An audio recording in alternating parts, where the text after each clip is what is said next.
ঈদ করা শেষ, এখন রাজশাহীতে যাওয়ার পালা। আমার আর শান্তি কখনোই হবে না। পরীক্ষার উপর পরীক্ষা, পরীক্ষার উপর পরীক্ষা, পরীক্ষা আর শেষই হয় না। তো আমি রেডি হয়ে গেছি, আমার দেবর নিতে আসছিল। তো রেডি হয়ে তো দরজা টরজা চেক করছিলাম ভালোভাবে তালা দিচ্ছে কি না। তো তালা দিয়ে চাবিটা নিচে দিয়ে আমি চলে আসবো, একেবারেই চলে আসবো রাজশাহীতে। মানে অনেক দিনের জন্য এবার রাজশাহীতে থাকবো, সেজন্য অনেকটা খারাপও লাগছিল, চোখে মুখে বিরক্তির ভাবও ছিল।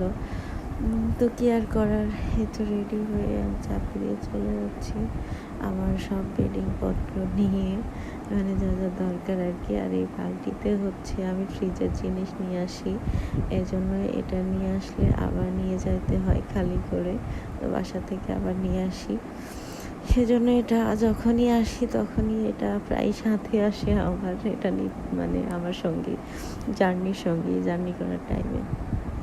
তো আমাকে দেখেই বুঝতে পারছেন আমার চোখে মুখে প্রচুর বিরক্তির ছাপ। বিরক্ত লাগছিল আমার, মানে আর ভালোই লাগে না, আসলে যেতে ইচ্ছে করে না, আর যেতে মানে গেলে আবার আসতে মন চায় না, এরকম একটা অবস্থা। তো ট্রেনের জন্য ওয়েট করা আরও একটা বিরক্তিকর কাজ। ট্রেনের জন্য আমরা ওয়েট করছিলাম, একটু ফতুল্লা স্টেশনে ওয়েট করছিলাম।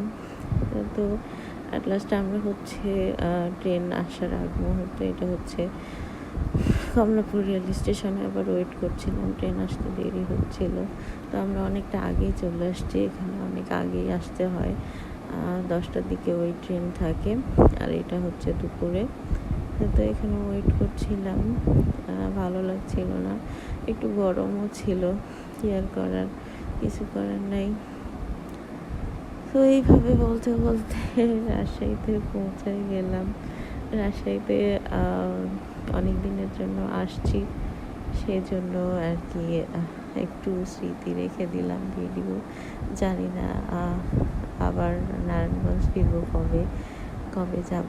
এই তো কথা বলতে বলতে রাজশাহীতে পৌঁছে গেছি, বাসায় গিয়ে আর ভিডিও নিতে মনে নাই, নিতে পারিনি।